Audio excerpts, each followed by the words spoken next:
spring snowstorm canceled the president's schedule, but it didn't affect his Twitter feed one bit.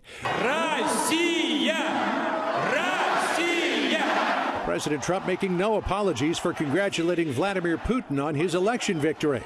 I called President Putin of Russia to congratulate him on his election victory. In past, Obama called him also. The fake news media is crazed because they want me to excoriate him. They are wrong. Getting along with Russia and others is a good thing, not a bad thing. President Trump went on to say Russia can help solve international crises, and he criticized President Bush for not having the smarts to get along with Russia, Obama and Clinton for not having the energy or chemistry to do it. The president and his chief of staff were also hot about the leak of a classified presidential briefing memo on the Putin phone call. John Kelly said to be frustrated and disappointed someone leaked that the memo had "do not congratulate" in all caps at the top. On Capitol Hill, criticism that the president congratulated Putin, but more concern about the leak. I don't like what he did, but I really hate that there's someone in his inner circle that's willing to leak this stuff. And if you don't like working for the president, you should resign your job. White House officials tell Fox News President Trump may have never seen the memo and its warning. The call to Putin was made early from the residence. Just prior to it, H.R. McMaster and others briefed the president by phone, not in person. Fox News is told during that conference call, the "do not congratulate" point never came up.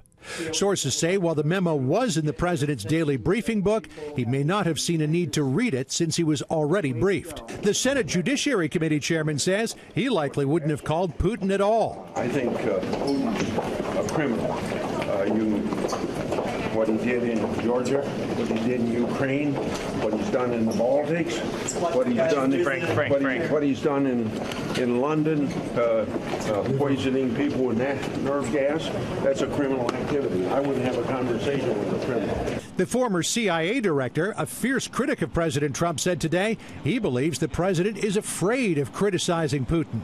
The Russians may have something on him personally that they could always roll out and make his life more difficult. President Trump also again took aim at the Mueller investigation today. In a tweet quoting constitutional law expert Alan Dershowitz's agreement with the president that Mueller should have never been appointed. I think President Trump was right when he said there never should have been a special counsel appointed because there was no probable cause. One of the president's biggest supporters on Capitol Hill went so far as to say Mueller should be gone. He's done enough damage. He needs to go. I'm not calling for him to be fired because of all the establishment Republicans that think they'd have to come after Trump if he were fired.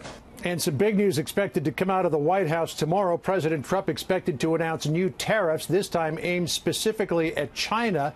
These are being called protective, not punitive tariffs designed to recover damages from what the president says are China's unfair trade practices. They would be aimed at a number of goods and could total $30 billion or more. The president is also expected to announce investment restrictions in U.S. technological companies. It's believed that China is trying to capture the technological industries of the future. The 2017 U.S.-China Commission report recommended that the United States restrict investment by Chinese-owned or Chinese government entities in U.S. technological companies in order to protect those businesses for the United States.